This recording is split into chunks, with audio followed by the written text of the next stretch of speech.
राष्ट्रीय आय। राष्ट्रीय micro economics में पेपर 2 में क्या चीज़ है? राष्ट्रीय आय।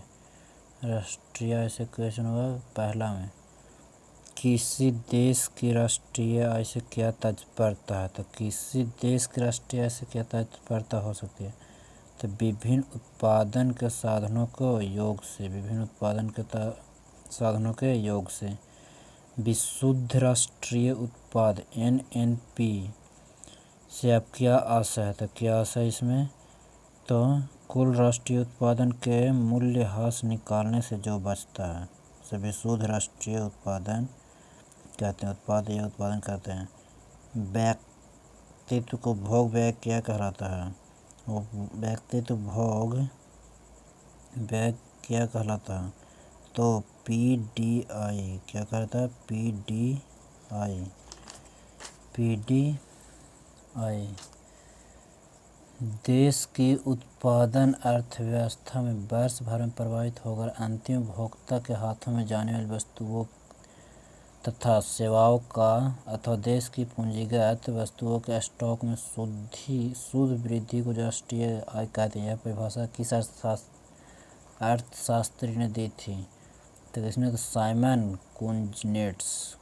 किसने दिया? Simon Kuznets. y बराबर C+i।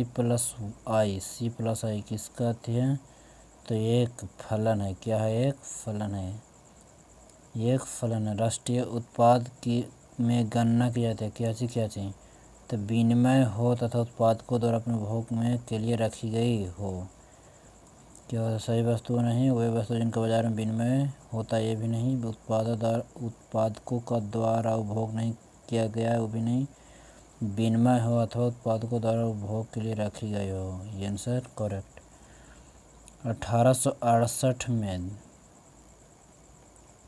1868 में भारतीय राष्ट्रीय आय का अनुमान निम्न में से किसने लगाया था?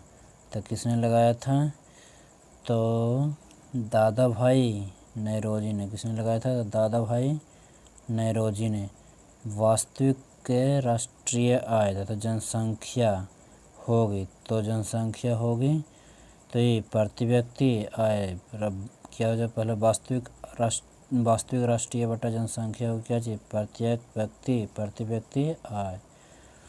फिर भारत की राष्ट्रीय आय की गणना करने में निम्न में से कौन सी विधि अपनाई जाती है?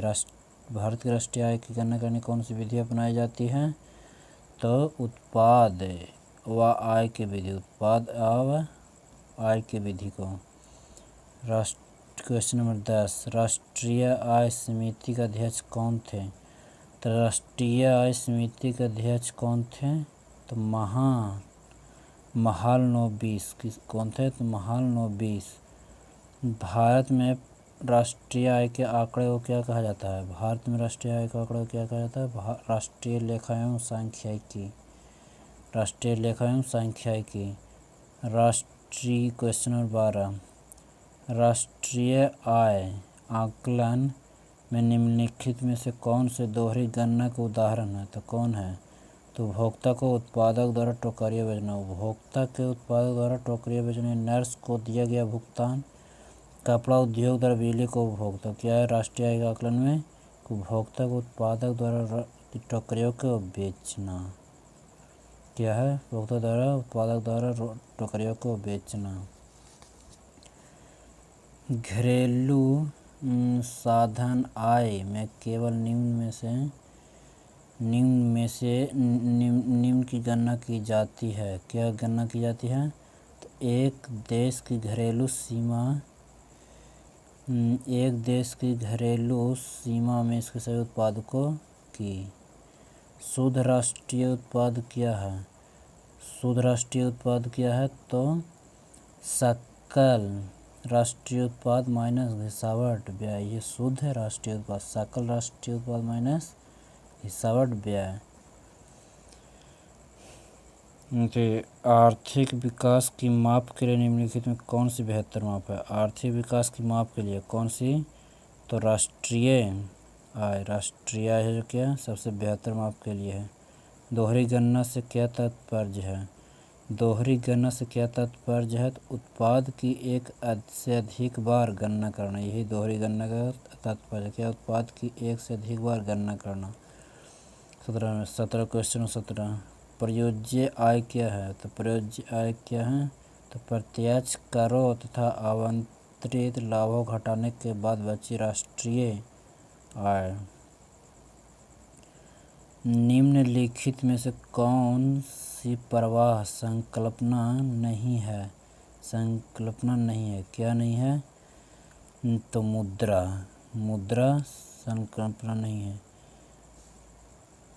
वर्तमान में राष्ट्रीय आय मापने के लिए कौन सा आधार वर्ष माना जाता है? कौन सा आधार वर्ष माना जाता है? तो 1999 से 2000। यह क्या राष्ट्रीय आय का मापने के लिए आधार वर्ष माना जाता है।